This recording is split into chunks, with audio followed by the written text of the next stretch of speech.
Bueno, hoy es 2 de agosto. Agosto 2. 2 de agosto de 2022. 2. Y estamos en introducción a la astrobiología. Introducción a la astrobiología. Y en estas sesiones, días y semanas hemos estado hablando sobre la física necesaria para que estudiemos la formación de vida en los astros. Ya hemos revisado condiciones para que exista vida, al menos como la conocemos en el único lugar en el universo donde la conocemos.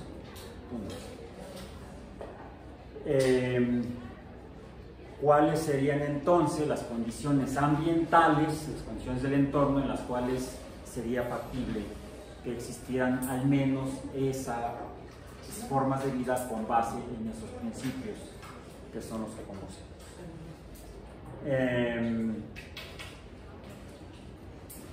¿Cuáles son esas características? Recordemos que son 6 características las que tienen los seres vivos en ese lugar donde existen. La primera característica, ¿cuál es? Aquí aparece. La primera característica es que, al menos en ese lugar, están formados por células. Celularidad.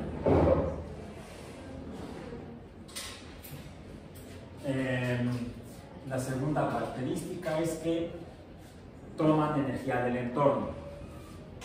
Usan energía.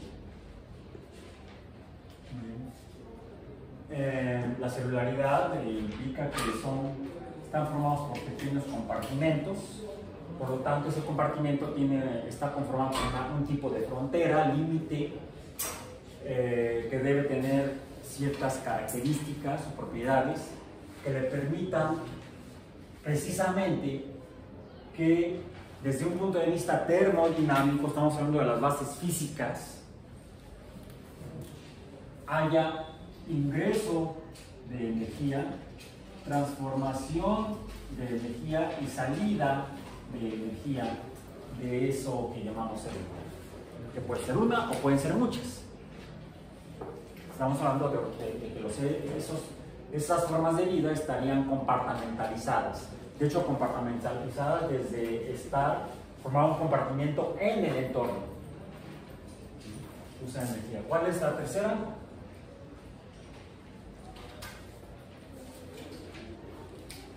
Que esa energía de alguna manera interactúa con el ser vivo y entonces el ser vivo responde a esa interacción con la energía.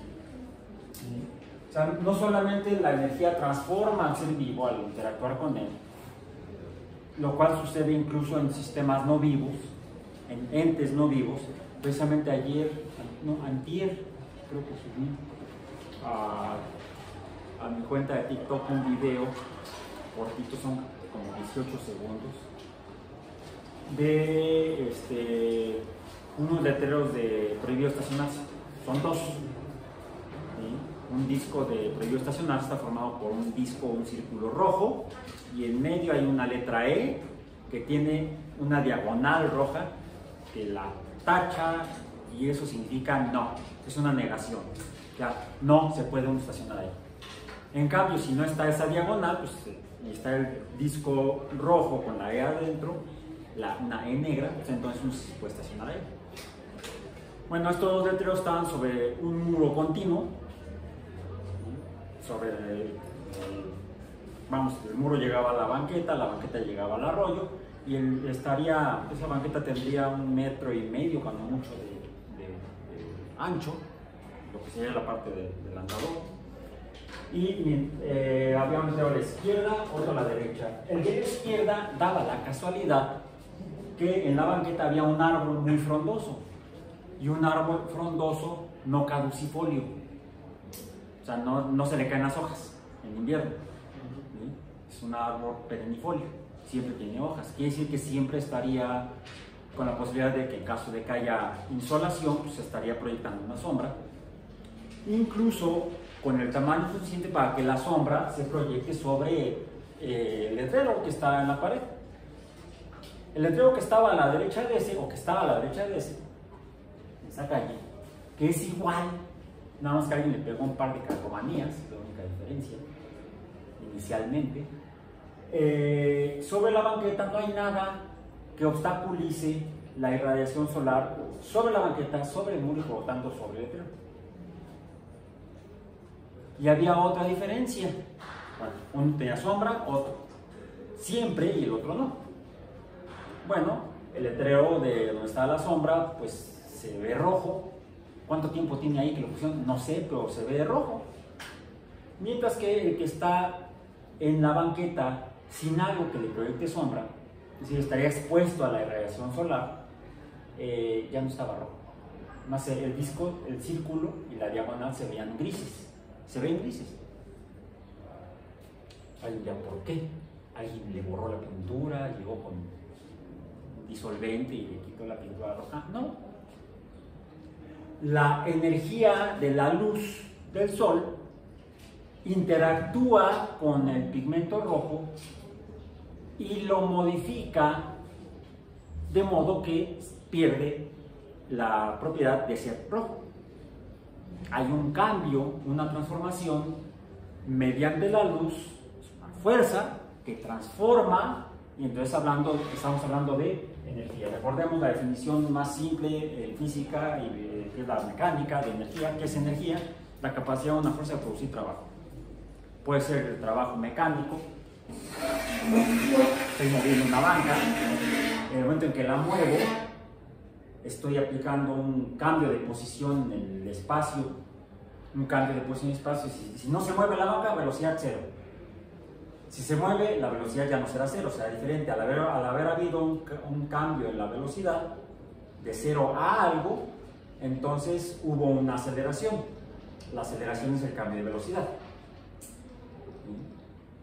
Y dado que la banca está formada por materia, tiene una masa, y en el momento en que esta masa cambia su velocidad, se está expresando, de acuerdo a la segunda ley de Newton, una fuerza. La fuerza es lo que fue capaz de cambiar de posición, cambiar la velocidad del objeto con masa. Masa por aceleración es fuerza. Toda fuerza que es capaz de producir un cambio, ¿cuál cambio? El cambio del estado de movimiento, de reposo a movimiento, o incluso de movimiento a reposo, no importa cómo sea el cambio, siempre que haya un cambio en el movimiento de una masa, estará presente una fuerza, y si esa fuerza además está provocando un cambio de posición en el espacio, una fuerza produce un cambio de posición, llamémosle una delta X, siendo X la dimensión espacial en la cual cambia su posición del objeto. Fuerza por distancia es trabajo, y eso es la energía, la capacidad de una fuerza para producir trabajo. Puede ser trabajo mecánico, como cambiar una masa de posición en el espacio, habiendo cambiado su velocidad, habiendo acelerado o desacelerado. Ese sería un trabajo mecánico, por lo tanto una fuerza y una energía mecánicas, o una transformación en la naturaleza de la materia, causado por algo. Las fuerzas son las que causan cambios en el universo. Las fuerzas mecánicas producen cambios mecánicos. Otro tipo de fuerzas producen otro tipo de cambios. Por ejemplo, el cambio de color. Ya hablaremos de una fuerza de luz, dado que el color es luz. También descubierto por Isaac Newton. Entonces, esa comprensión de cómo funciona el mundo se la debemos al mismo sujeto del siglo XVII. que murió en el siglo XVIII. Vivió en la transición entre el siglo XVII y el siglo XVIII, de 1643 a 1728. Murió a los 85 años de edad. Ok. Termino el chisme y dicen que murió virgen. Ya, se cierra el chisme. Entonces, usa energía. Hay fuerzas del entorno que interactúan con el organismo, con el ser vivo, pero a diferencia de ese disco de pintura roja, el cual simplemente cambió y el disco no hizo nada, la pintura no hizo nada, no respondió a la interacción de la luz con el disco, los organismos, los seres vivos, sí responden o reaccionan a lo que hay en el entorno, sea energía o sea materia. Hay una respuesta a la que llamamos una excitabilidad.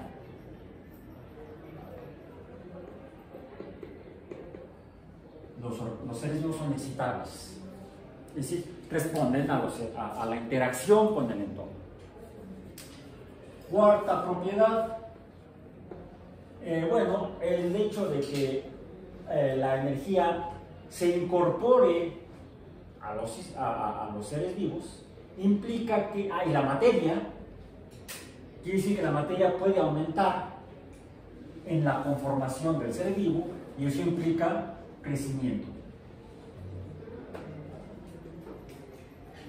Aumentan su masa, aumentan su espacio hasta cierto límite, definido por la capacidad de interacción y transformación de la energía de la materia con la que interactúan y se incorpora a ellos.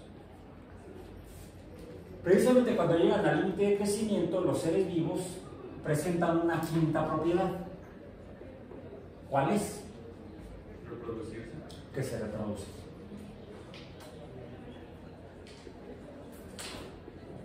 Es decir, generan o producen progenie. Y la progenie se comporta como el originador, el parental. Todo esto está regulado. Todo esto se comporta de una manera regular, no azarosa, no desordenada, no caótica, aunque parezca caótica. Y esa es la sexta característica de los seres vivos, que tienen esa propiedad de regulación de su funcionamiento, y a ese le llamamos homeostasis. En resumen, depende de estos movimientos, que no son movimientos a lo loco o aleatorios ni desordenados de materia y energía, sino que están ordenados y por lo tanto se llaman flujos. Hay flujos de materia y energía. Son sistemas termodinámicos abiertos. Desde un punto de vista físico, los seres vivos son sistemas termodinámicos abiertos que se autoconservan, autoperseveran, están conformados por compartimentos de alguna naturaleza. Precisamente esos compartimentos son los responsables y los causantes al mismo tiempo. Son causa y efecto de la existencia en forma de compartimentos o células. Interactúan con la materia y la energía del entorno y responden a esa interacción. Esa incorporación de materia y energía genera un incremento físico. Ese crecimiento, ese crecimiento físico tiene un límite que lleva al proceso de que la naturaleza vital o del fenómeno vida continúa, persevera, se mantiene, no en el organismo o ser vivo que tenemos aquí, sino en los que proceden de este a través de la reproducción. Esto sería la reproducción. Y todo este proceso se conservan, se regulan, se autorregulan. Y eso es la homeostasis. Cualquier cosa que tenga estas propiedades, no importa cómo sea o se vea, si es que se ve, si es que al menos nosotros lo podemos ver, entonces deberemos considerarlo como un ente vivo, una forma de vida. ¿Qué otras características y propiedades debe tener? ¿Cómo será la naturaleza de la celularidad de las células? Eso ya lo veremos más adelante. Cierto que tenemos cierto prejuicio por las células que conocemos, las cuales fueron descubiertas gracias a ayudas ópticas, no como los binoculares que traje la vez pasada, sino más bien los que llamamos microscopios, que son también formados por el tallado de lentes, originalmente pedazos de vidrio tallados que deforman la luz por refracción, y permitieron inicialmente a Anton van Leeuwenhoek en los Países Bajos y a Robert Hooke en el Reino Unido observar que los seres vivos que ellos conocían todos estaban formados por células, aunque al principio no los entendían muy bien. Leeuwenhoek les llamó animáculos, Hooke les llamó celdas. La palabra célula en español es una mala interpretación y traducción de la palabra original acuñada por Robert Hooke de cell, dado que a él bajo el microscopio le dio la impresión de las celdas o cámaras, los habitáculos donde vivían los monjes en los monasterios británicos. Es que por eso se llamaban cells o celdas. La traducción más correcta de un idioma al otro habrían sido celdas, y entonces estaremos estudiando en los cursos de biología desde la primaria hasta la universidad las celdas de los seres vivos. En fin, cosas de la historia del conocimiento humano y en los países hispanoparlantes. Bueno, entonces, ahora, ¿dónde se forman estas cosas? ¿Dónde existen en el universo? ¿Dónde los encontramos? En cuerpos materiales que se encuentran, ahora sabemos, moviéndose alrededor de otros cuerpos que emiten luz. Esos cuerpos que emiten luz se llaman estrellas.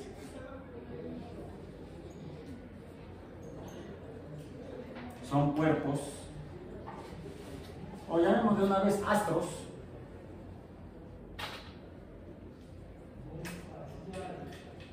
formados por gases ionizados, les llamamos plasmas. Y una propiedad de los plasmas, debido a que están ionizados precisamente, debido a la ionización, entre otros fenómenos que les ocurren, emiten luz. ¿Sí? Astros, emisores de luz. ¿Qué tipo de luz? Toda. Dependiendo del momento y la causa de la fuente de luz, lo que genera la luz será el tipo de luz que emitirá una estrella.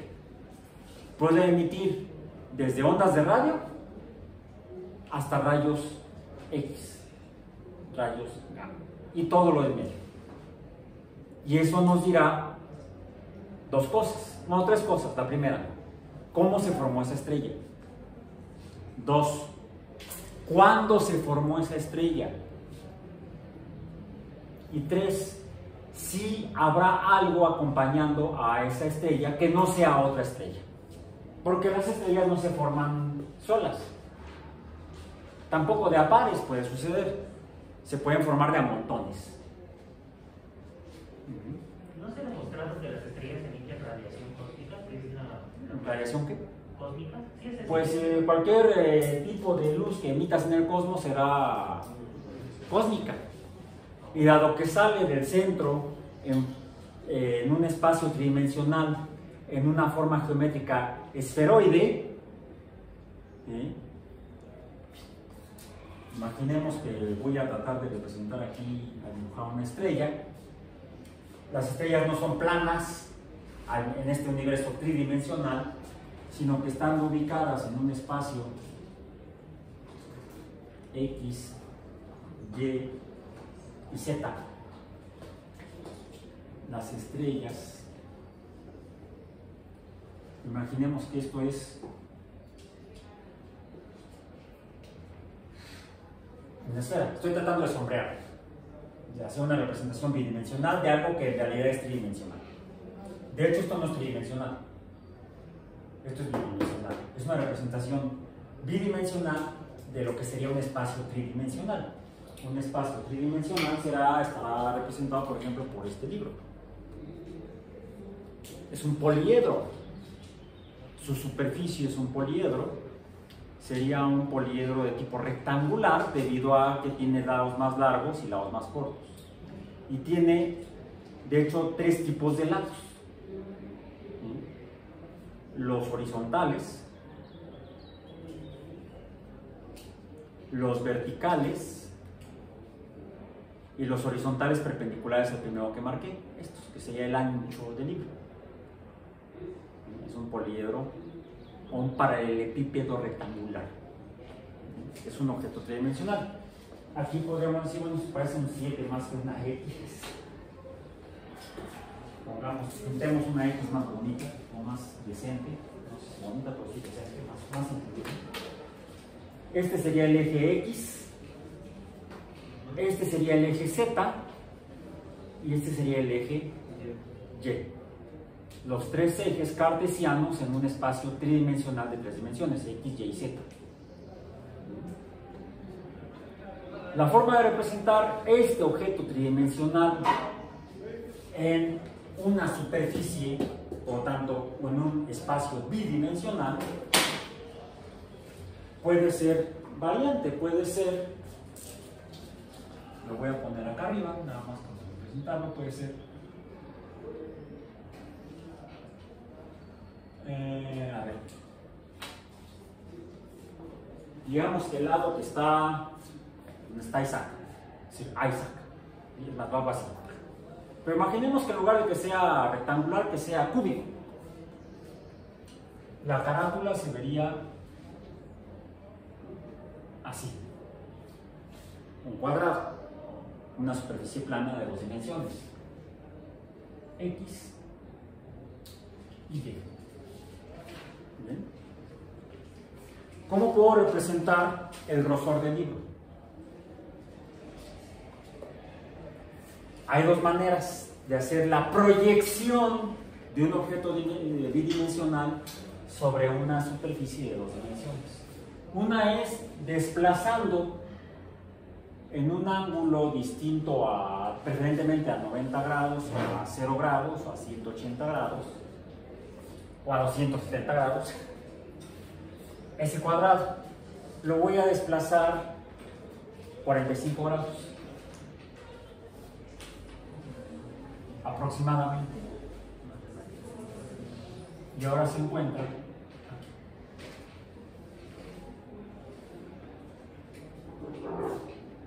la superficie plana la he desplazado aproximadamente 45 grados, son como entre 45 y 30 grados.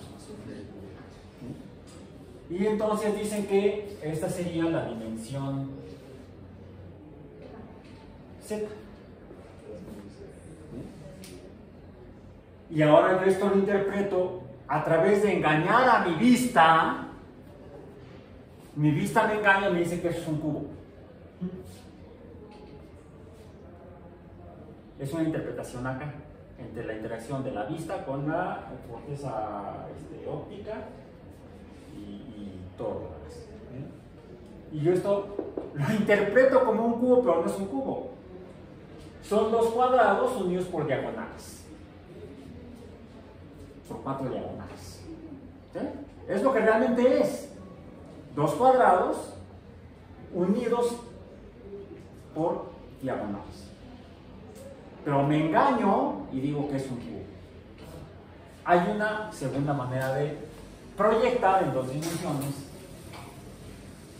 un objeto tridimensional. Tengo otra vez X, Y, y ahora que, ¿dónde pongo a Z? Lo que puedo hacer es proyectarlo hacia el frente o hacia atrás, 90 grados. Y entonces, si lo acerco a ustedes, lo van a ver más grande.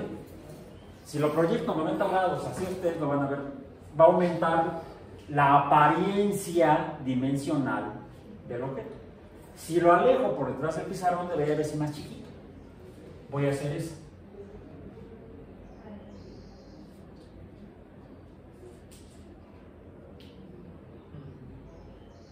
Esta. Lo hice partes. Esta es la parte de frente, esta es la parte de atrás. Es otro tipo de proyección donde tengo aquí también la dimensión Z. Es un cubo proyectado en 90 grados, perpendicular a la superficie, donde está dibujado el cuadrado, o la superficie plana. Puedo además adicionar otras características gráficas, ópticas, para engañar mejor a la vista, como por ejemplo puedo sombrear. Puedo usar técnicas de arte pictórico, arte gráfico, para poder engañar mejor la vista de los observadores. Es lo que estoy tratando de hacer aquí. Pero las estrellas no son cúbicas. Muy buena pregunta, ¿por qué? Por la gravedad. La gravedad, según describió Sir Isaac, se expresa hacia el centro de masa de los objetos. Ojo, hacia el centro de masa, no hacia el centro geográfico. Geométrico. Hacia el centro geométrico no, hacia el centro de masa. Ok. Bien, entonces, eso hace que los gases o plasmas, los gases ionizados o plasmas que forman a las estrellas, que inicialmente están formados por átomos, las primeras estrellas por átomos de hidrógeno, ¿sí?, en nubes de gas de hidrógeno, de gases atómicas de hidrógeno. Cada poco de masa de cada átomo de hidrógeno atrae a los que están alrededor por fuerza gravitacional. F subíndice G.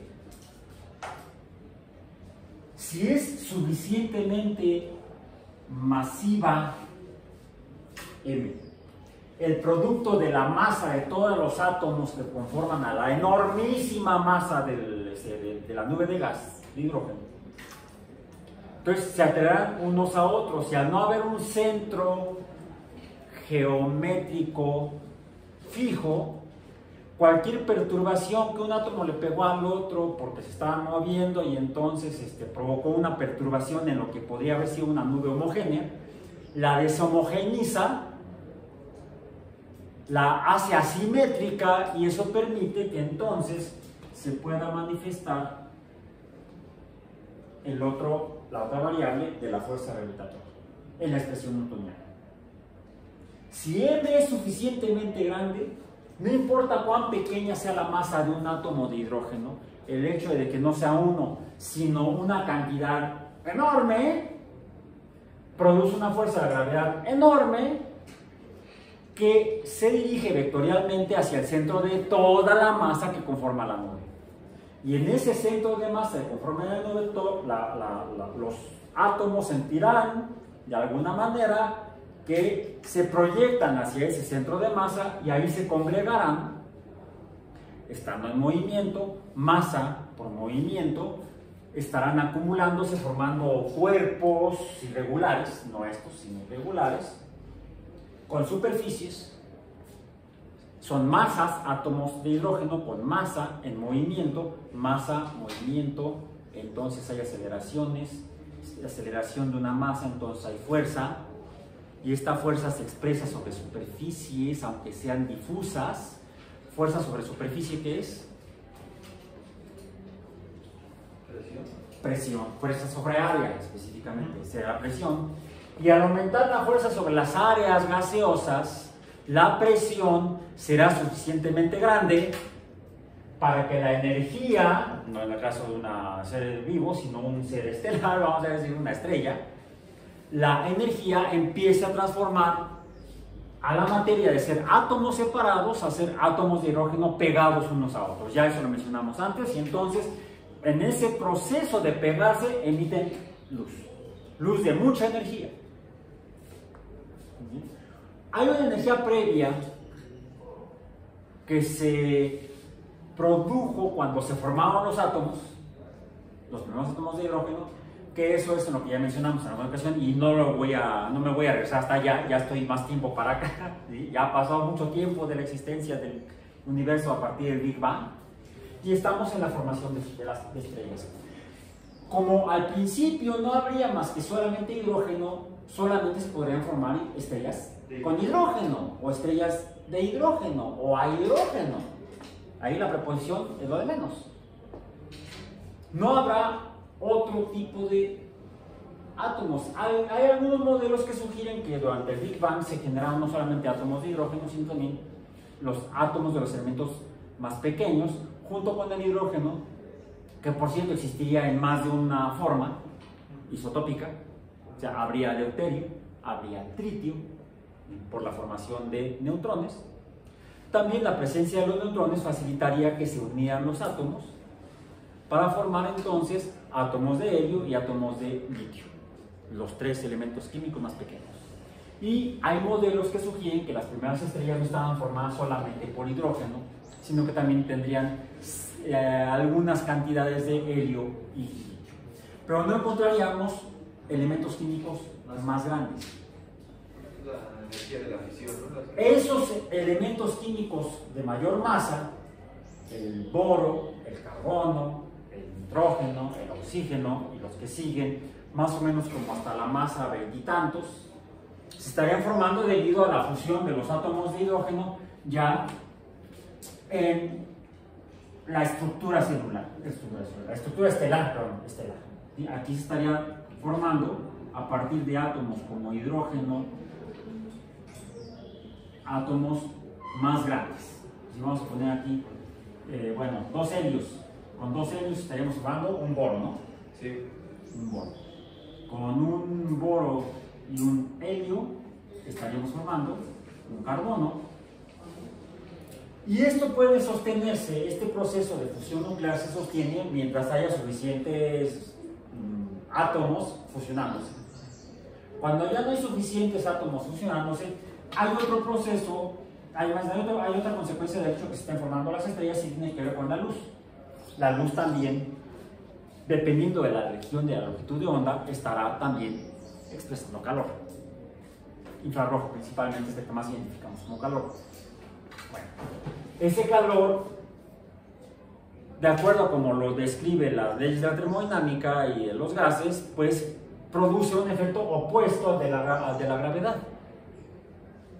En lugar de que la materia tienda a juntarse, tiende a expandirse la materia. Entonces, si la fuerza de gravedad no es suficiente o es menor a la fuerza de expansión debido al aumento en el calor, que se mide como temperatura, se puede medir como calor o como temperatura, dependiendo de la comodidad y lo que tenga uno a la mano. Entonces estará habiendo un equilibrio entre estas dos fuerzas, una que jala para adentro y otra que empuja para afuera. Cuando la que jala para adentro ya no es suficiente, entonces se manifestará más la fuerza que empuja hacia afuera, y entonces las estrellas primeras que se formaron habrían tendido a más bien arrojar su material hacia el espacio, lejano a ellas, que estaría formado por estos elementos químicos nuevos que se formaron en las reacciones nucleares de fusión nuclear de las estrellas. Y entonces habría más materia en el cosmos para formar otras cosas por la misma fuerza de gravedad. Sea una gran cantidad de masas de carbono, de boro, de sodio, de potasio, no, ya está muy grande creo, de sodio, calcio, ¿sí?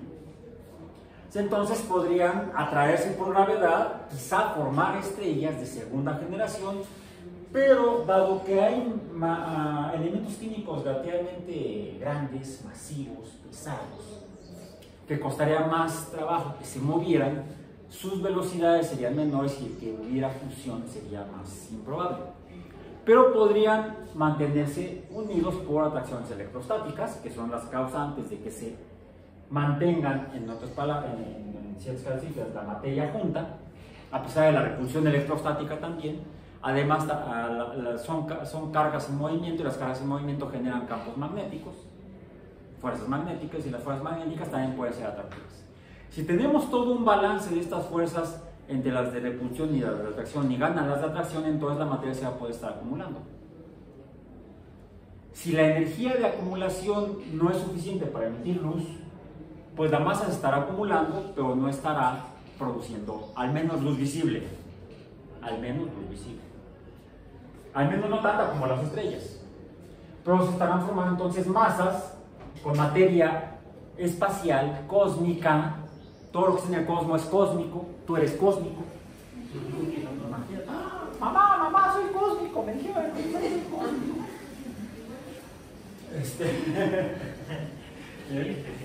Sí, no, se siente uno muy padre siendo cósmico.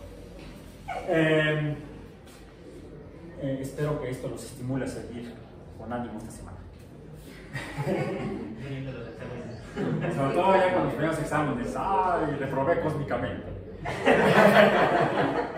Y allá voy. Espero que no, al menos no en este.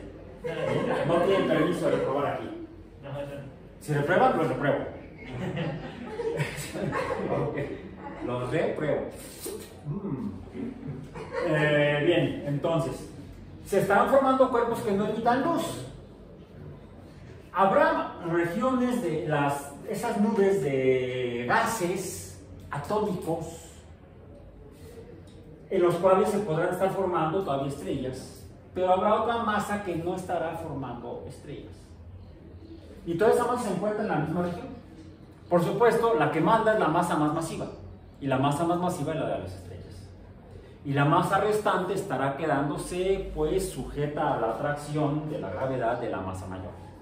Y esos otros cuerpos de menor masa, que no alcanzan a emitir luz, estarán entonces preferentemente alrededor de los cuerpos astronómicos más masivos, que serán las estrellas, por atracción gravitacional. De la nube se forman las estrellas, y en la nube no solamente se estarán formando ya estrellas en las nubes de segunda generación, sino otros cuerpos que no emiten luz. Y esos cuerpos que no emiten luz, que se forman alrededor de las estrellas, son a los que llamamos entonces planetas.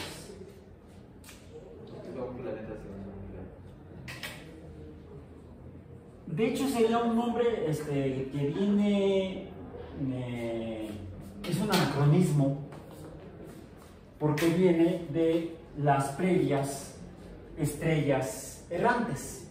Ya hemos hablado de ellas mucho, ya no voy a seguir con el mismo cuento, la voy a cambiar. Sí, ya no, nada más voy a poner aquí, son de los astros errantes, o astares, planetes, que se interpretaban como estrellas en la antigüedad, pues gracias a Copérnico y a Galileo y a Kepler y a todos los astrónomos posteriores a ellos, sabemos que esas supuestas estrellas errantes que veían los antiguos no son estrellas realmente, por dos motivos principales. El primero, no emiten luz. Como descubrió Galileo, la reflejan. ¿Vale? Y sus masas no son tan grandes como las de las estrellas. Sin embargo, sí pueden emitir radiación electromagnética, algún tipo de luz que no vemos. No emiten luz visible. Podríamos decir, no emiten luz visible. Sí pueden emitir otros tipos o colores de luz. ¿Sí? Ok. Pero por la manera en la que se forman, en la que se integran por materia, a partir de nubes de gases, pero además tenemos en estas, habiéndose formado las estrellas de primera generación, Y habiendo recordado el TikTok que les digo que subí, pues vemos que la luz que emiten las estrellas es energía. Son fuerzas que pueden provocar cambios. Por ejemplo, en la materia. Y aunque vamos a abordarlo más adelante con mayor detalle, estos cambios en la materia reciben el nombre de cambios químicos. Estos cambios los estudia una disciplina científica que no es la física, aunque su causa es física, sino que lo estudia la disciplina científica que llamamos química. La química es la rama o el campo de la ciencia, del conocimiento científico, por el medio del cual tratamos de entender los cambios en la materia. Los cambios en las propiedades no físicas, bueno, sí, algunas de las propiedades físicas de la materia, como su color. ¿Por qué la pintura del disco se pasó de rojo a gris? ¿O por qué perdió el color rojo? Es más, ¿qué era eso rojo? Eso rojo es lo que se produce cuando átomos se unen no en la formación de estrellas, sino en las nubes de gases que están alrededor de las estrellas y que están recibiendo luz, y esos átomos se juntan unos a otros para formar compuestos. También hemos hablado un poco de esto. Entonces, aquí en las nubes de gas interestelar, por decir, intergaláctico, en las galaxias, cósmico, las nubes de gas cósmico, se están formando a partir de átomos debido a la luz. Están formando compuestos de dos tipos: moléculas y compuestos iónicos. Ya los hemos mencionado también. Iónicos como el cloruro de sodio, como el carbonato de calcio. Moléculas como el metano, el amoníaco, el agua, los azúcares, las bases púricas y las bases nitrogenadas, púricas y pirimídicas. Esos son compuestos moleculares y iónicos que se encuentran también ya entonces en las nubes. Y entonces tenemos nubes de gas y polvo en el espacio, en los cúmulos de muchas estrellas, que ya ahora sabemos, les decimos galaxias. En las nubes de polvo intergaláctico o entre las estrellas interestelar, ¿no? ¿Qué significa? Ay, yo pensé que era el título de una película. También puede ser, ¿cómo se llama la de Cuarón? Gravity. Sí, Gravity. Bastante, muy buena cinematográficamente la película, o sea, fotográficamente es impresionante. Uno ve las tomas de la película que son falsas, son digitales. Y uno ve las fotografías que tenemos disponibles desde la estación espacial, por ejemplo, y se ven iguales. O sea, la parte fotográfica de esa película es increíblemente buena. La historia es increíblemente mala. Desde un punto de vista científico. Tiene un chorro de errores. Otro día hablamos de eso. Interstellar también tiene lo suyo, tiene partes muy buenas, muy científicamente válidas, y otras que son muy buenas como malas. Ok, bien, entonces es un churrazo. Esa es Palomera. ¿Cuál? Armageddon. Con Bruce Willis. Sí, está emocionante, está así como para quedarse en el filo de la butaca. Sí, está emocionante, pero científicamente no. Es de las que no les gustan a mis hijas que vaya con ellas, ¿sabes? Desarrollo la película. Me dicen que soy el destructor de ilusiones. Odisea del espacio. 2001 es así, es obra maestra. Con base en el conocimiento de la época, hace 60 años. No tanto, sí, no, sí, 1968. 1968. 54 años. Ok, bien, entonces continuemos. No me distraigan, de por sí me distraigo yo solito. Ok, bien, entonces, a partir de nubes de gas y polvo se forman los planetas, principalmente, donde En las mismas nubes se forman las estrellas de segunda generación. ¿Cuándo? Necesitaríamos ver el calendario cósmico, hacer los cálculos de lo que nos dicen los astrofísicos, de cuándo se habrán formado las primeras estrellas, cuándo habrán muerto, y a partir de sus restos, habiéndose se podrán haber formado las estrellas de segunda generación, ya con más elementos químicos. Bien, bueno. Entonces, estos compuestos químicos hacen que en los planetas entonces se formaran a partir de gas y polvo. O sea, no solamente gases atómicos y moleculares, porque también estos podrían, sino a partir ya de cúmulos de materia que ya no tendrían la fase física de la que conocemos como gas, ni siquiera plasma, sino polvos muy pequeños, del orden de PM10, de las que luego nos tenemos que poner el cubrebocas, pero no por el COVID, sino por la contaminación de la Ciudad de México. Las cacofitas que andan aquí flotando. Dicen que si las amibas emitieran luz, no necesitaríamos alumbrado público en la ciudad. En fin, bueno. Entonces, y es a partir de estas que se forman planetas. ¡Ojo! ¡Ojo! ¿Qué se requiere para que se formen planetas?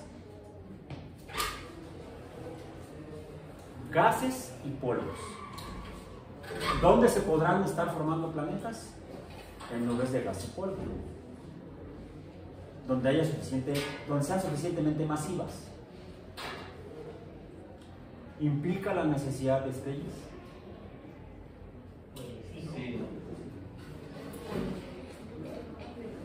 ¿Es un país libre? Aquí cada quien piensa lo que quiere. Pues es que realmente los planetas, exoplanetas que se han descubierto son por ayuda de la estrella cercana que tienen. Sí, porque lo que vemos es una modificación en la luz que observamos de las estrellas. Ya sea porque se reduce la intensidad de la luz de la estrella. ¿Por qué? Pueden haber sido. Lo vamos a ver más en detalle más adelante cuando lleguemos al capítulo de exoplanetas. ¿Sí? Porque algo se le atravesó, por ejemplo, entre la estrella y nosotros, y casualmente se atravesó por ahí, porque si se atraviesa más arriba o más abajo no la vemos. ¿Sí? Entonces, podría ser, efectivamente, los planetas no emiten luz, más bien son cuerpos opacos. Dependiendo de cómo estén hechos, podrán ser más reflectivos o menos reflectivos, reflejarán más o menos luz, o incluso hasta qué tipo de luz podrán reflejar y cuál no. Reflejan la verde y no la roja. ¿Por qué este pigmento refleja la luz roja? ¿Por qué este pigmento refleja la luz verde? ¿Por qué este el azul? Porque son pigmentos químicamente diferentes. Entonces, si podemos ser capaces de ver la luz que refleja un planeta, podemos al menos hacer suposiciones de la materia que lo conforma. Es espectroscopía. Es una espectroscopía muy pedestre, muy rudimentaria, pero útil finalmente.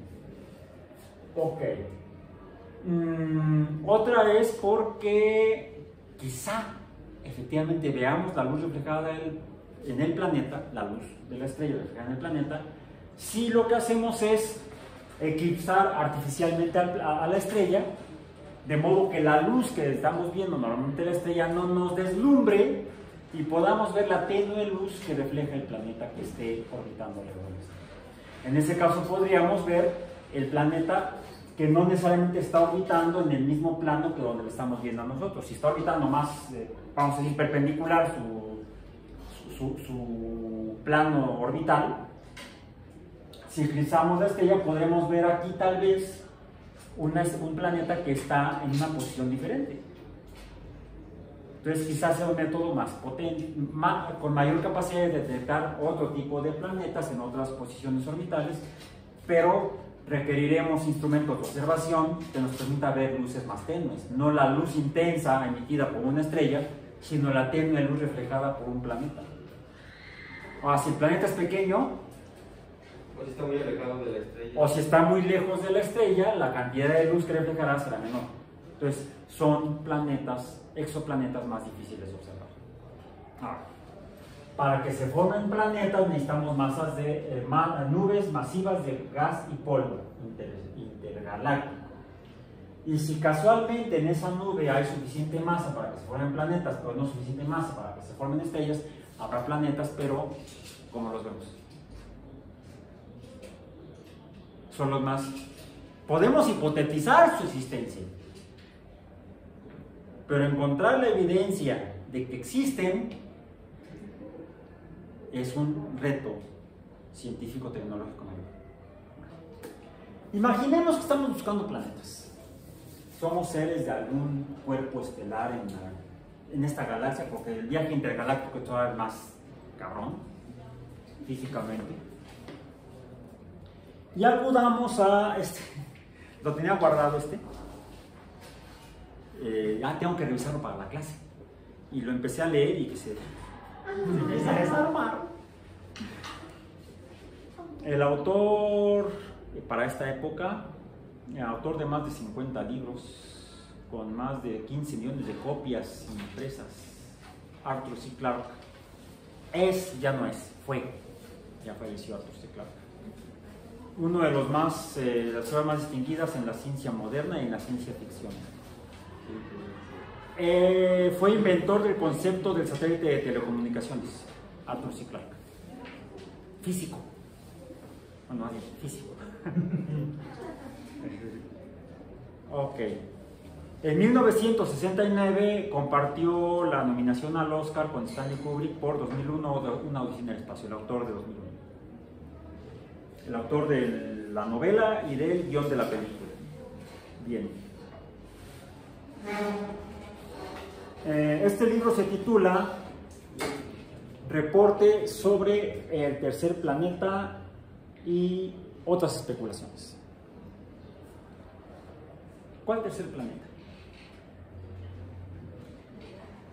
A finales del siglo XIX, iba a decir el siglo pasado, ¿no?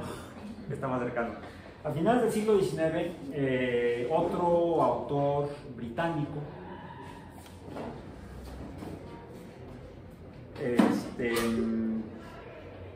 no científico, sino de ciencia ficción, Herbert George Wells, H.G. Wells, escribió una novela basada en una novela de ficción. Él afirmó que era ficción, basada en lo que se sabía con base en estudios astronómicos de astrónomos profesionales en la segunda mitad del siglo XIX. Lo que más gustaba observar a muchos astrónomos eran los planetas como Venus, como Marte, y de hecho un astrónomo ya italiano, de Italia, de apellido Schiaparelli, había hecho observaciones de Marte y había dibujado hasta mapas. Y dentro de esos mapas observó unas características que parecían como líneas oscuras sobre la superficie de Marte, y así las dibujó y les llamó canali. Canales como puede ser un río, un arroyo, ¿sí? Pero otro astrónomo norteamericano que finalmente había movido su observatorio a Flagstaff en Arizona, Percival Lowell, él, al no saber muy bien italiano, lo tradujo como canales artificiales. Y entonces Lowell fue uno de los que empezó a especular que podría haber vida en Marte, podría haber seres inteligentes que habrían desarrollado tecnología con la capacidad de incluso llevar, ya se han observado los casquetes polares en Marte. Se había observado, de hecho, el primero en observar algunas características de la superficie marciana fue ya Christian Huygens, con sus telescopios refractores no newtonianos. Pudo observar algunas características en la superficie de Marte que además estas manchas aparentes se modificaban a lo largo del tiempo, de mes a mes de observaciones de Marte. se podían observar cambios en esas manchas que observaba Huygens. Él supuso que entonces podría ser vegetación o algo parecido a la vegetación. Además, las observaciones astronómicas con telescopios también permitieron observar zonas blanquecinas en los polos marcianos y se asumió que serían casquetes de hielo, como en el caso de la Tierra. Y no solo eso, sino que se observaron otras dos características en Marte. Lo vamos a revisar con mayor detalle en próximas sesiones a Marte. Y le dirán ustedes a ese planeta: he aprendido a amar. He aprendido a amar a Marte.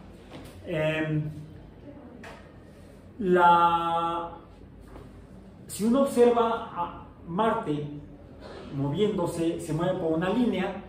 Esa línea, cerca de esa línea, parece también moverse en la bóveda celeste los demás planetas e incluso el Sol. Esa línea, si tomamos al Sol como punto de referencia central del sistema solar, esa línea aparente en la bóveda celeste de la Tierra recibe el nombre de eclíptica. La eclíptica es la línea aparente por donde se mueve respecto a nosotros el Sol en la bóveda celeste. Y los planetas se mueven también muy cercanos a la eclíptica. Podría decirse que todos se mueven por la eclíptica, un poquito más hacia un lado, hacia otro, pero todos se mueven por la eclíptica. Sería como el plano por el cual se mueven todos los planetas alrededor del Sol, incluida la Tierra, en la eclíptica, en ese plano. Por supuesto, es un plano relativo a nuestra posición. ¿Sí? Finalmente, como vemos desde la Tierra, pues en la relación Tierra-Sol se establece en la órbita terrestre un plano, y ese plano sería la eclíptica del sistema solar.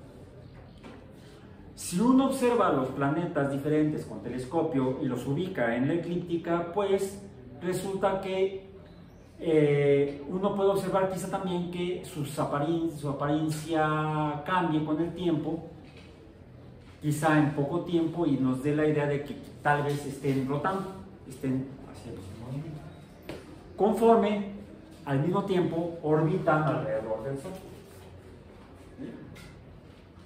Si uno fija una característica física en la superficie aparente de ese planeta, puede establecer eso como punto de referencia y observar si efectivamente hay cambios en la apariencia observable de la superficie del planeta.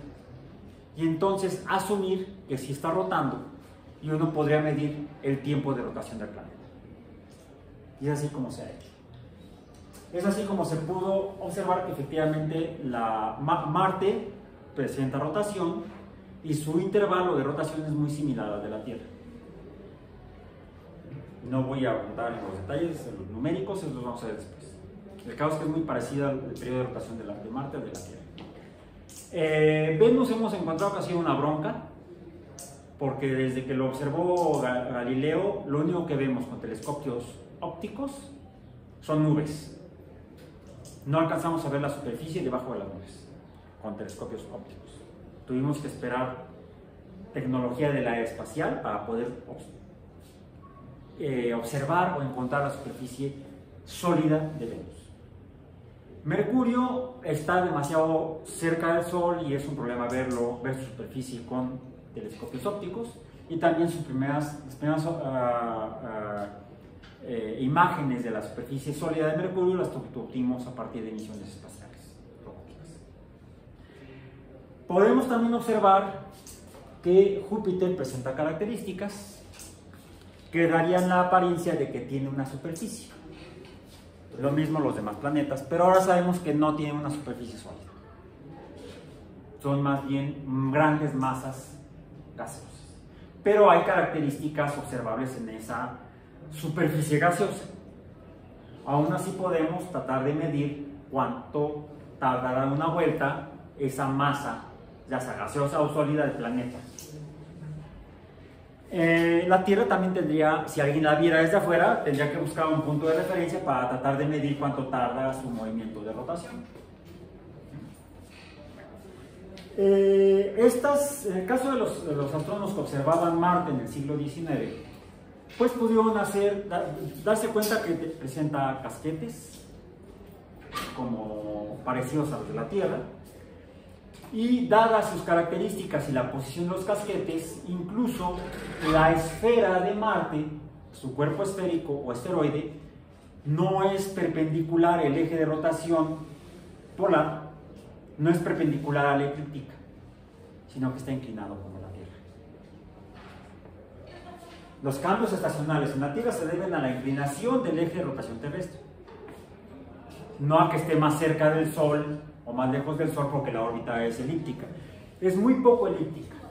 La órbita de la Tierra alrededor del Sol es casi circular. Su excentricidad es muy pequeña.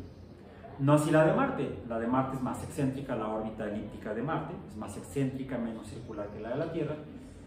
Y ahí sería una semejanza entre Marte y la Tierra. Sus órbitas son elípticas, pues las de todos los planetas son elípticas, pero las principales semejanzas serían dos. Número uno, su periodo de rotación es muy parecido y su inclinación también. Eso hace que debamos esperar que haya cambios estacionales. Y se observó efectivamente que la extensión de los casquetes polares que se alcanzan a ver en Marte varía a lo largo del periodo orbital de Marte alrededor del Sol, en lo que corresponde a lo que serían periodos de invierno y verano en cada uno de los dos hemisferios de Marte. Presenta también cambios estacionales, invierno en el norte, verano en el sur, y 6 meses después, invierno en el sur, verano en el norte. Y se modifica la extensión de los casquetes polares. Eso hizo que entonces Percival Lowell con mayor fuerza afirmara: hay vida en Marte, hay seres inteligentes en Marte. Y es más, cuando se deshiela el polo norte, llevan a través de los canales agua del polo norte a sus ciudades cerca del Ecuador, que deben tener problemas como en Monterrey de falta de agua. Han de tener ahí también un gobernator de ese estilo. Bueno, ya. El comentario político se cierra. La crítica política. Eso hizo entonces que H.G. Wells escribiera la novela de la Guerra de los Mundos. Esas se las dejo de tarea si quieren leerla, está muy padre. No vean las películas. Bueno, si ven la película, vean la de los 50. La de Tom Cruise, están muy buenos los efectos, pero es malísimo.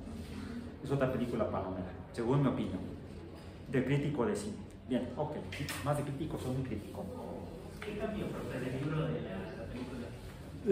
La novela de H.G. Wells es única. Las películas, como siempre, son adaptaciones. De hecho, siendo H.G. Wells británico a finales del siglo XIX, ubica la novela en ese momento y en ese lugar. Es una narración en primera persona de alguien que vivió la invasión de los marcianos. ¿Sí? ¿Ya la leyeron? ¿No? No los voy a spoilear. Está buenísima, en serio, lean. ¿Sí? ¿Ya vieron alguna de las películas? Sí. ¿Sí? No importa, son muy diferentes. ¿En qué son similares? En que llegan los marcianos y hacen un desmadre. ¿Sí? Y al final se acaba. No los voy a spoilear a los que no la han visto ni la han leído. La película de los 50 está ubicada en los Estados Unidos y también cronológicamente en el momento como estaba el mundo en ese momento. También la de Tom Cruise que hace como 15 años más o menos. ¿Sí? Es la de la Guerra de los Mundos. Sí. Sí. Tiene muy buenos efectos especiales, pero la verdad es una película para que Tom Cruise se luciera. Sí, él fue el director y productor y estelar. Nada más le faltaba vender las palomitas del cine para decir yo le hice todo. Bueno, ok. Entonces, afortunadamente no son, están bastante modificadas las tramas de las películas respecto a la novela. La novela, les digo, es única, lean, vale la pena. Bueno, con ese mismo espíritu, Arthur C. Clarke, que también fue novelista, además de novelista fue escritor de ensayos científicos. Y se titula Reporte sobre el tercer planeta. Dice, el siguiente documento que ha sido descifrado por la Comisión Arqueológica Interplanetaria es uno de los más relevantes que se han descubierto en Marte. Y nos arroja a una luz muy vívida sobre el conocimiento científico y de los procesos mentales que se han desvanecido de nuestros vecinos. Data de la última era de uranium, se refiere a uranio, de la civilización marciana. Y así se ha escrito más o menos hace unos 1000 años antes del nacimiento de Cristo. No sé por qué pone a Cristo también en Marte, pero bueno. La traducción se cree que es razonablemente precisa y aunque tiene algunos pasajes con conjeturas, estos se indican, y donde es necesario, los términos marcianos y las unidades se han convertido a sus equivalentes terrestres para mejor comprensión. Nota del traductor. Está en inglés, estoy tratando de hacer una lectura al español, una traducción simultánea. Porque si lo leo en inglés no me van a entender mis chistes, porque mi inglés es de lanchero de Acapulco. Inglés para turistas. Sí, y como ustedes no son turistas, entonces no. La reciente aproximación del planeta Tierra que ha ocurrido nuevamente nos ha dado lugar a especulaciones sobre la posibilidad de vida en nuestro más cercano vecino en el espacio. O sea, somos marcianos y estamos leyendo este texto. ¿Sí? ¿De qué año es el texto, profe? ¿De qué año es? Nada más calcula. Todavía es más viejo que mi librito, que mi volumen. Este lo compré en el 80 y tantos. ¿De qué año será la primera edición? Lo compré en 1985. Es la... no sé cuál edición. Bueno, reimpresión. La primera edición de este libro de Arthur C. Clarke, es una compilación. Es de 1972. Hagamos una fiesta. Hace 50 años. Arthur C. Clarke escribió esto. O sea, hace 50 años se creía que realmente existía vida. No, es una especulación. Ok. Por eso, bueno, pero era una... y otras especulaciones. Más que una especulación, es un texto de ficción, no novela. No es una aventura, una novela es una aventura, un cuento aventuresco, ¿sí?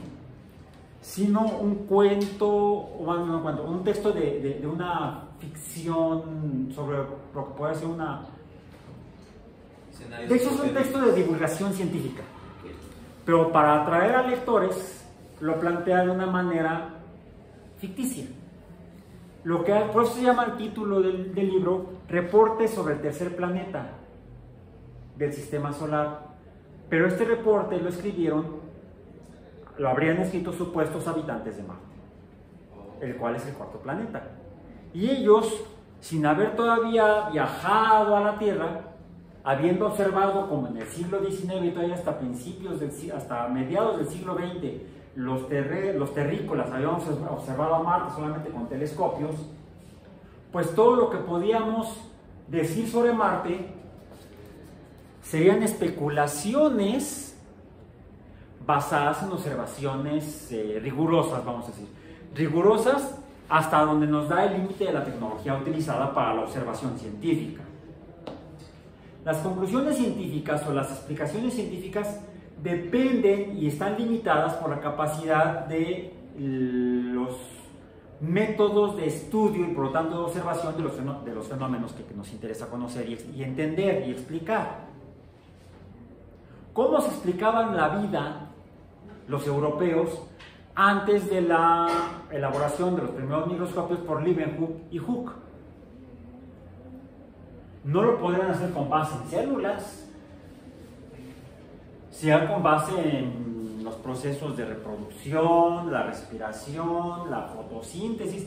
Ya se podía observar químicamente, al menos alquímicamente, porque la química formalmente se funda en el siglo XIX. como ya como una disciplina científica como entendemos la ciencia hoy. ¿Sí? Entonces, si ponemos como punto de partida la ciencia moderna 1543 con la publicación de las revoluciones de Copérnico, pues Copérnico decía que los planetas se movían alrededor del Sol en órbitas circulares, estando el Sol cerca del centro. ¿Sí? Será lo más preciso que podría decir él, porque él observaba los planetas con los ojos y un par de palos, que es con lo que medía ahí su transportador, medía los ángulos, las declinaciones, tan. No podía afirmar que los planetas eran, lo que él sugería como hipótesis era que los planetas no eran soles, eran estrellas. Bueno, sí eran estrellas, pero no soles. Es más, no podía saber si el Sol era una estrella.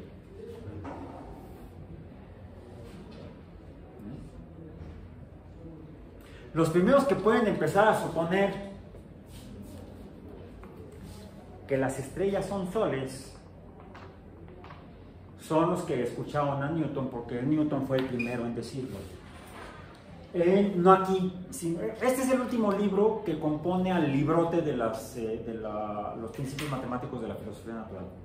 El último capítulo de los principios matemáticos de la filosofía natural de 1686-87 es el sistema del mundo. Que en este sistema del mundo es donde viene una de las imágenes más populares hechas por Newton. Lo de disparar una bala de cañón y que si sale con la velocidad suficiente entonces entrará en órbita. Eso no está al principio de los Principia, está al final en este último libro. Bien. Lo que sí en es una especie como de resumen final de todo lo que analiza en el resto de los libros. Conclusión. Sí, pero lo reafirma. Dice, de modo semejante la luna gira sobre su eje con movimiento diurno y de aquí procede su movimiento libratorio. De la precesión de los equinoccios y el movimiento libratorio del eje de la Tierra y de los planetas. Los planetas giran sobre sus ejes con movimiento uniforme respecto a las fijas. Este movimiento es muy adecuado para la medida del tiempo. Sus ejes se refieren no al eje del planeta, sino sus ejes alrededor del Sol. O sea, uno cuando lee esto lo puede interpretar chueco. ¿Cómo fue que Newton llegó a esto? ¿Por lo de la manzana? No. El mar debe subir y bajar 2 veces cada día y la pleamar ocurre en la hora tercia desde el paso de los astros por el meridiano del lugar. O sea, que los astros, el Sol, está jalando el agua de los mares por gravedad, porque el agua es fluida, mientras que la masa terrestre no es fluida. O sea, puede...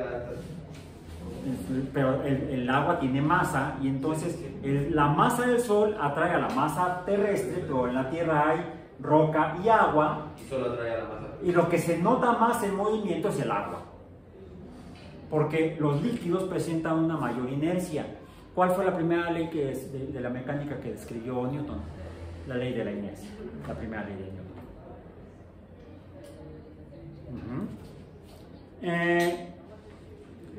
Las mareas máximas ocurren en las sisigias, quién sabe qué caramba sea eso, de los astros y la Tierra, las mínimas con las cuadraturas, y esto a la hora tercia del paso de la Luna por el meridiano del lugar. Pero fuera de las sisigias y de las cuadraturas se desvía un tanto de dicha hora tercia hacia la hora tercia del paso del Sol. Ya, leer esto ahorita no es fácil. Las mareas son mayores cuando los astros están en los perigeos. Perigeo, la mayor cercanía entre dos astros, en la órbita de uno respecto al otro. Cuando la distancia es menor, la fuerza es mayor. Por eso la marea es más alta, porque el agua está siendo jalada por el Sol.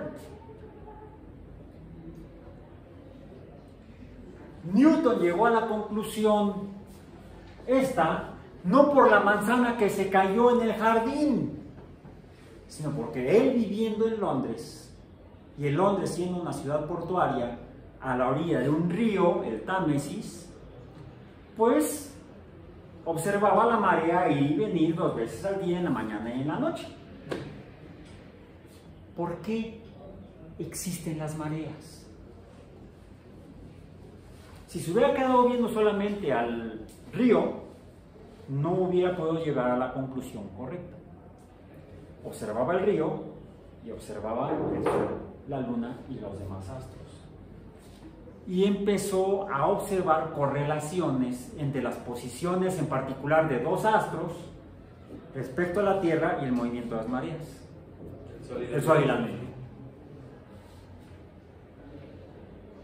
Por eso es importante tratar de acudir a los textos originales de la ciencia para entender mejor que en los libros modernos, que son un asco, la mayoría. Porque no explican, es nada más, memorízalo y te la tragas. Si me la escupes igual en el examen, no te repruebo. Sí. Pero es que, ¿por qué? Porque lo digo yo. No, porque Newton lo dedujo de sus observaciones que le tomaron un buen tiempo.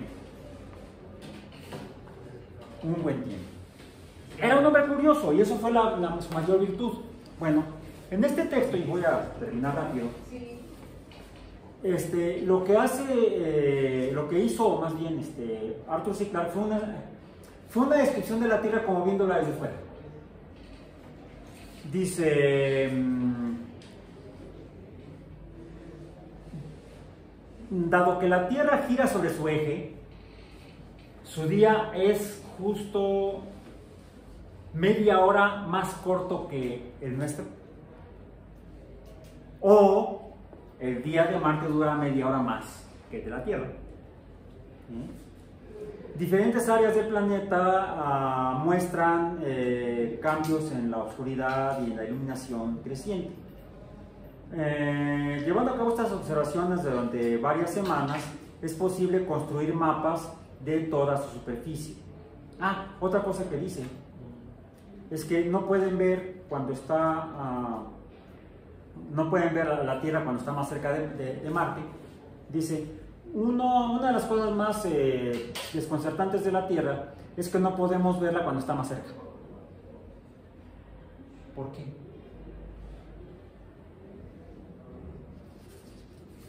Ahí está el Sol. Sí. Acá estamos en Marte. Viene la Tierra, está recibiendo la luz del Sol y justo cuando está más cerca de nosotros, pues la luz del Sol está dando del otro lado. La dark side of the earth. El lado oculto de la Tierra. El lado de noche no lo podemos ver. A nosotros no sucede con Venus. Por eso es que Galileo observó fases. Los marcianos observarían, o quien esté en Marte, al observar la Tierra, observará que la Tierra presenta fases. Como la Luna, como nosotros observamos. Como en el caso de nosotros sucede con la Luna, con Venus y con Mercurio. Bla, bla, bla, bla, bla. Dice, el planeta a pesar de la violenta controversia que ha habido sobre esta materia a lo largo de los siglos, no hay ninguna duda razonable de que hay líquido, agua sobre la Tierra. Los marcianos vieron que hay agua sobre la Tierra. Tan rara como es el agua actualmente en Marte, tenemos buena evidencia de que en tiempos pasados hubo mucha más agua en nuestro planeta y que había cantidades vastas de agua. Parece, por lo tanto, que la Tierra debe encontrarse en un estado correspondiente al de Marte hace miles de millones de años. O sea, la Tierra sería un planeta más joven respecto a Marte. O sea que nos vamos a quedar sin agua. En Monterrey ya están así. No podemos decir qué tan profundos sean los océanos en la Tierra, pero algunos astrónomos sugieren que deben ser cuando mucho unos cuantos miles de pies de profundidad. O sea, como unos cuantos cientos de metros. No. ¿Cuál es la profundidad media de los océanos en la Tierra? Primero, a ver, planetas. Vamos a tratar de entender cómo es como planeta la Tierra. Primero, es un planeta rocoso, que es el tercero desde el Sol. ¿Sí? Es el tercero desde el Sol. es rocoso, ¿no? Es rocoso. Más que rocoso, metaloso. Por su núcleo. No. ¿Cuáles son los elementos químicos más abundantes en la Tierra? El nitrógeno o la... A ver, rápidamente googleenlo. ¿Cuáles son los dos elementos más abundantes en la Tierra? ¿De qué está hecha la Tierra? No la Tierra para las macetas, sino la Tierra. Aún esa.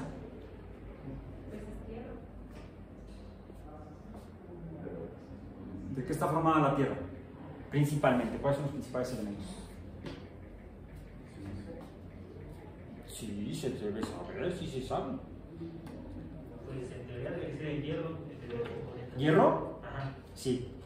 Hierro, oxígeno, silicio, magnesio, azufre, níquel, calcio y arcillo. ¿Vienen los porcentajes? Sí.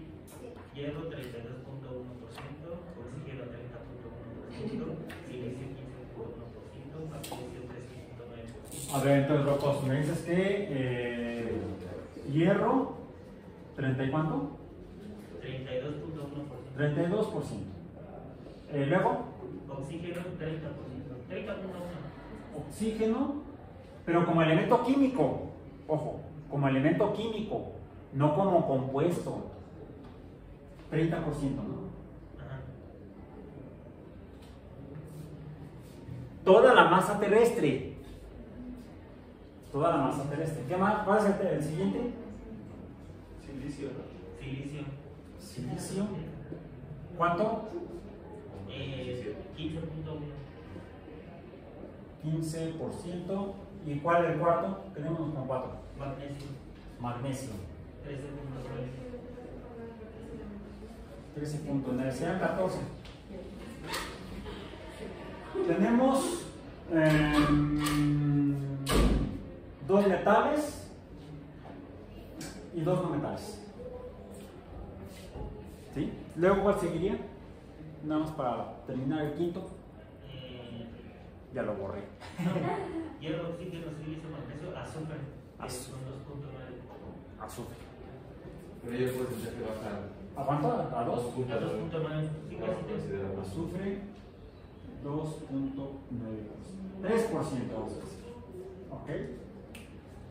El único elemento químico, compuestos químicos, viene la composición molecular de la Tierra.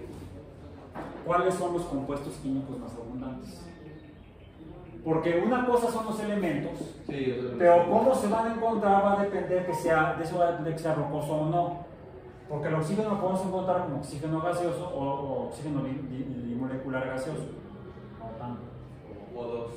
El silicio, el magnesio, el hierro, el azufre los podemos encontrar como también compuestos puros. O sea, el hierro con hierro en hierro, hierro metálico, magnesio metálico, silicio bimolecular, azufre también bimolecular. O podemos encontrarlos como óxidos, óxido de hierro, óxido de silicio, óxido de magnesio, óxido de azufre. Y entonces la composición física será diferente. No es lo mismo que tenga yo el oxígeno como óxido de hierro que lo tenga como oxígeno molecular. Toda esta masa, junto con lo que haya de líquido y de gas, me va a dar una masa ¿de cuánto?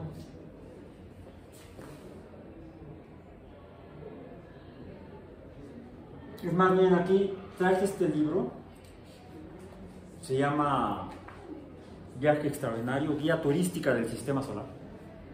También es viejito, nada más que este aguantó más que el de Apochicalca. Este es de 1981, de hecho es más viejo. Nada más que el tipo de papel hace que aguante más. Dice composición níquel-hierro,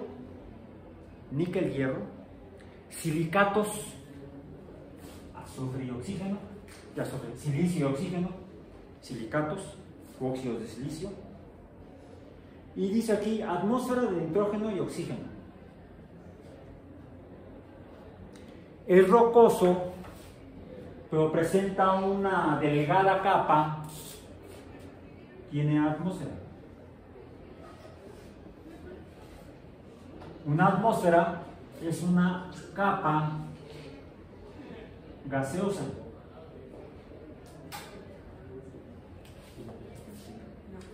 ¿Cuáles de los demás planetas que se encuentran alrededor del Sol presentan atmósfera? Venus. Mercurio también. Marte. Marte también.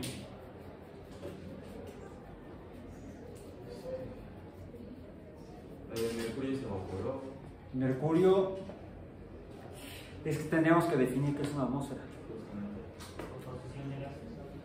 Porque si no hubiera, de hecho, en el caso de la Tierra, cuando vemos hacia el horizonte antes del amanecer, mucho antes del amanecer de noche, pues se ve negro, se ve negro. ¿Sí? Bueno, salvo en la Ciudad de México que se ve. Pero si no estuviéramos en la Ciudad de México, en un lugar lejano, sin contaminación atmosférica, porquería en la atmósfera y sin luz, veríamos el cielo prácticamente negro hasta el horizonte. Justo poco antes, de hecho bastantes minutos antes de que amanezca, vemos el título de otra película de Arthur C. de Stanley Kubrick, The Shining, El Resplandor. El resplandor. Vemos el resplandor del Sol antes de ver el disco solar. ¿Por qué? Porque se refleja en la luz. Los gases de la atmósfera dispersan la luz que viene del Sol. Si no hubiera atmósfera, no estaría usted aquí, y tampoco en caso de que estuvieras vivo durante unos 3 segundos antes de morir, no verías el resplandor, porque no habría gases que difundieran la luz del Sol. Entonces, podemos detectar la presencia de gases sobre un cuerpo astronómico rocoso si hay difusión de la luz de la estrella que se encuentra, de la cual es vecino el planeta, vamos a decir, o al cual orbita el planeta, a la estrella a la que orbita el planeta. De hecho, sería un método para detectar atmósferas en exoplanetas, en planetas orbitando alrededor de las estrellas, lo cual el James Webb ya lo hace. Y se han podido hacer observaciones mucho menos con menor visión, incluso ya en otros telescopios. Bien, ok. Entonces, podemos identificar atmósferas por el resplandor. ¿Pero qué creen? ¿Han visto fotografías de la Luna? Fotografías incluso no tanto de los astronautas que caminaron, de los 2 astronautas que caminaron en la Luna, sino fotografías de las que han estado tomando las sondas robóticas que han estado aterrizando últimamente en la Luna, como las 2 chinas.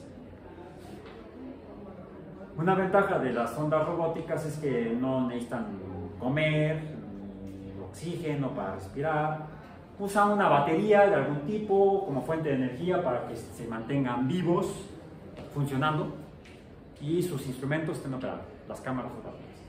Y han podido tomar entonces fotografías del amanecer y o del atardecer, por ejemplo en la Luna, los que están en la Luna, y se ve un resplandor. Pero es más bien por el lente, ¿no? ¿No? No. Tenemos que redefinir el concepto de atmósfera, así como hemos redefinido lo que es un planeta de una estrella que se mueve medio loca en el cielo, en la bóveda celeste a lo largo de los meses. Ese era el concepto antiguo, precopernicano del planeta. De Galileo para acá, los planetas son mundos. Hoy en día hay una definición de lo que es planeta que han establecido la Unión Astronómica Internacional. Y les guste o no, es la definición de planeta. Punto. Tenemos que asumir eso. Sí, la misma Unión Astronómica Internacional, en función de los avances que ha habido en los estudios sobre exoplanetas, está revisando nuevamente ahora cómo definimos un planeta, ya no solamente respecto al sistema solar, sino respecto a cualquier estrella. Podríamos llegar en este momento, este grupo, a un consenso práctico en el que asumamos que un planeta que es un cuerpo astronómico opaco, no emite luz, por lo tanto, y que se mueve en una órbita decente, más o menos en la eclíptica, no demasiado excéntrico, y alrededor de la estrella, alrededor de estrellas, porque hay sistemas estelares múltiples en los cuales se han observado cuerpos opacos, planetas. O sea, no necesariamente orbitan alrededor de una estrella, pueden orbitar alrededor de más de una estrella. Bien, eso lo veremos más adelante cuando revisemos los exoplanetas. Bien, regresemos a la tira entonces. No, lo que se observa en estas fotografías que han tomado las dos Yutu chinos, ¿sí? Yutu, suena también como a banda irlandesa, ¿sí? Es que es U2, Yutu, se llama el robot chino que está en la luna. Se observa que hay dispersión de luz, pero no es por gases, es por polvos. Hay una pequeña nube de polvo permanentemente sobre la superficie de la luna. ¿Por qué? Habría una atmósfera polvosa. Ah, como en la Ciudad de México. No exactamente. No, es como si fuera una tormenta. No hay que de arena, acoplarse. ¿no?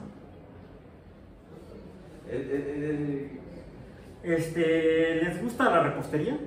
Sí, como si le hiciéramos Tienen ahí la harina y cuando le pegan, ¿qué sucede? Sí. ¿Sí?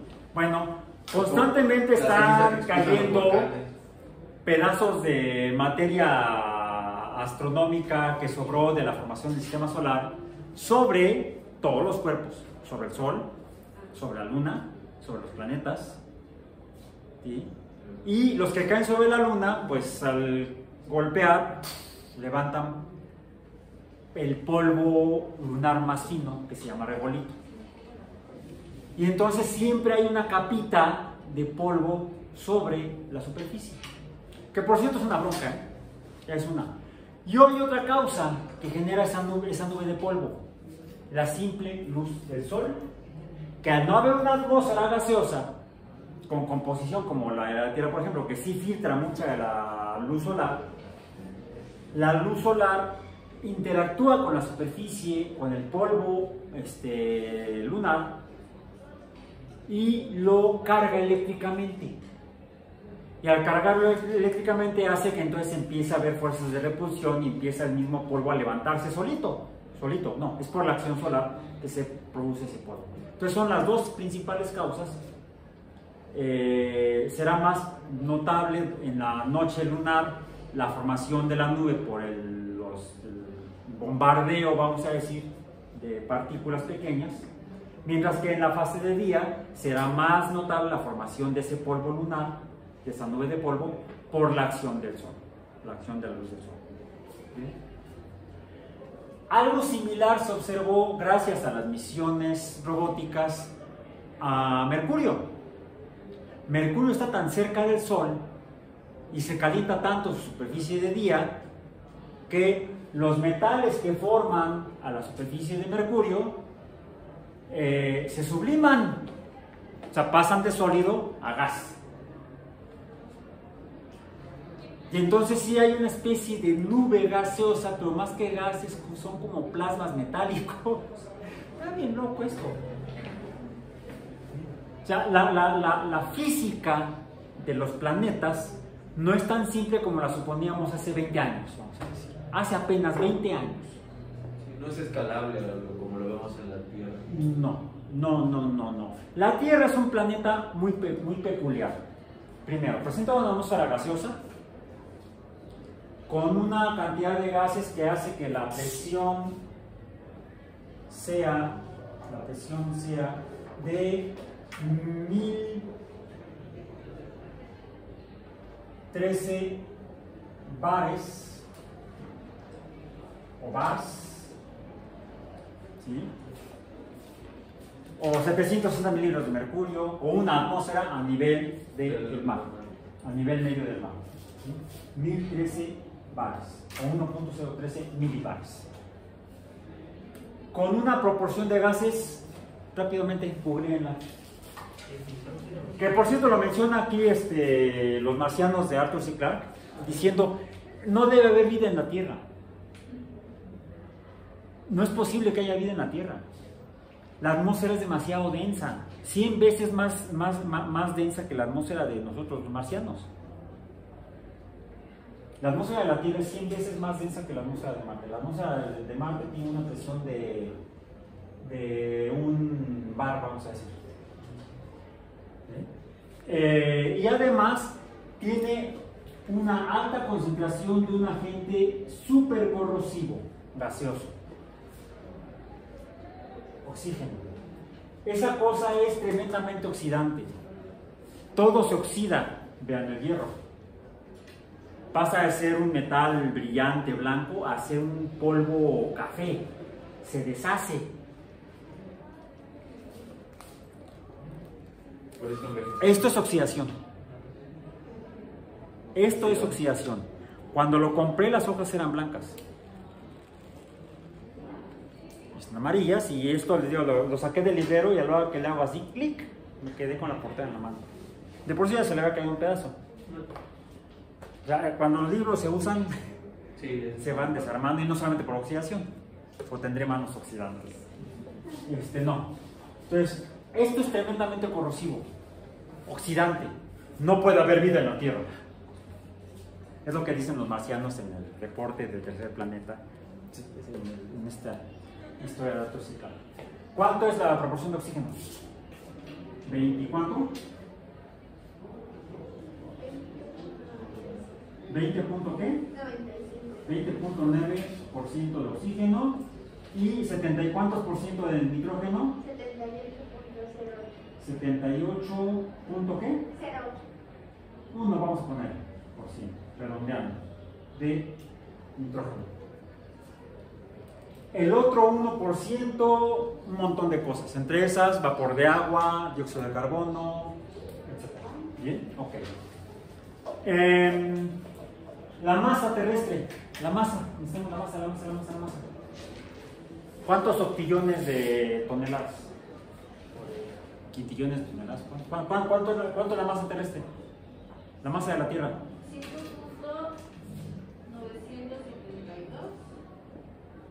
¿Qué? Por 10 a la 24. 10 a la 24, ¿qué? ¿Gramos o kilogramos? Kilogramos. ¿Cómo se llama ese número? Masa terrestre. Píntele 21 ceros a la derecha. Ok. Diámetro. Diámetro. Hemos visto En física lo vimos. Sí. El diámetro. La circunferencia. La circunferencia es aproximadamente 40 millones de metros o 40.000 kilómetros. 40.000 kilómetros. No es la unidad es el metro. Serían 40 millones de metros aproximadamente. Medido por Eratóstenes hace 2300 años. Con un porcentaje de error bajísimo. Sí, lo midió en estadios. ¿Bien? Ok. El diámetro, dividan esto entre pi.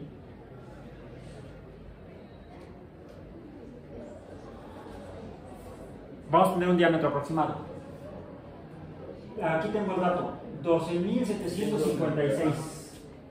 12.756 kilómetros.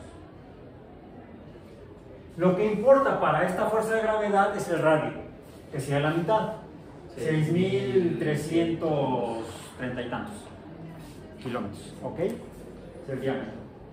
El radio. Presenta un movimiento de rotación, que fue lo primero que no le creían a Copérnico. El periodo de rotación, ¿cuánto es? 23 horas. ¿Cuántos minutos? Periodo de rotación, periodo de rotación.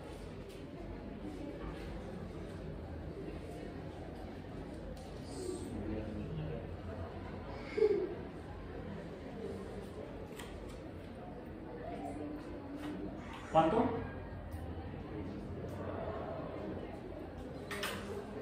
El periodo de traslación son 365.20 y tantos. 23 horas 56 minutos 44.1 segundos. 56 minutos, ¿cuántos segundos? 4.1.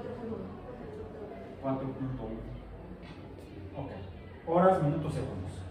El periodo anual, periodo de traslación, 365.20, ¿cuánto? Es casi punto 25.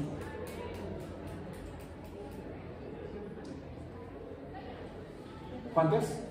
¿25? 165. Es que dice 5 horas 48 minutos y 46 segundos. No, el periodo de traslación. Por eso pone que son 365 días, 5 horas. 6 horas. Me parece 365 días, 5 horas 48 minutos y 46 segundos. No lo pueden poner decimal. No. Días. ¿Cuántas horas? 6 horas. Sí, 46 horas. 0,6 horas. ¿Cuántos minutos? Ah, no, entonces serían 5 horas. Estos son 5 horas, 48 minutos 5 horas, 48 minutos, y 46 segundos. 46 segundos. Aquí somos precisos. Ok. Distancia media del Sol. Aquí la que sí está en decimal. ¿En decimal? Me gusta más. Bien más. ¿Cuánto es? 265.242198. 24, 21, 48. 98. Ah, 98. 10. 10. Ok, punto decimal. Radio orbital, R subíndice O. El radio La orbital distancia entre la Tierra y el son, Sol. sí, son 150, el medio, la media. R orbital bada. 150 millones de kilómetros.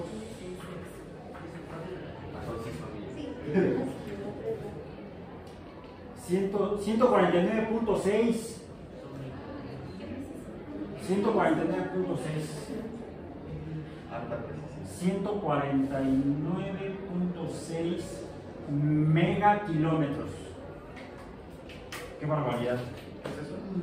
Millones de kilómetros. No, pero ¿qué es? Ah, el radio orbital medio. O sea, la distancia entre el Sol y La distancia al Sol. La gravedad superficial.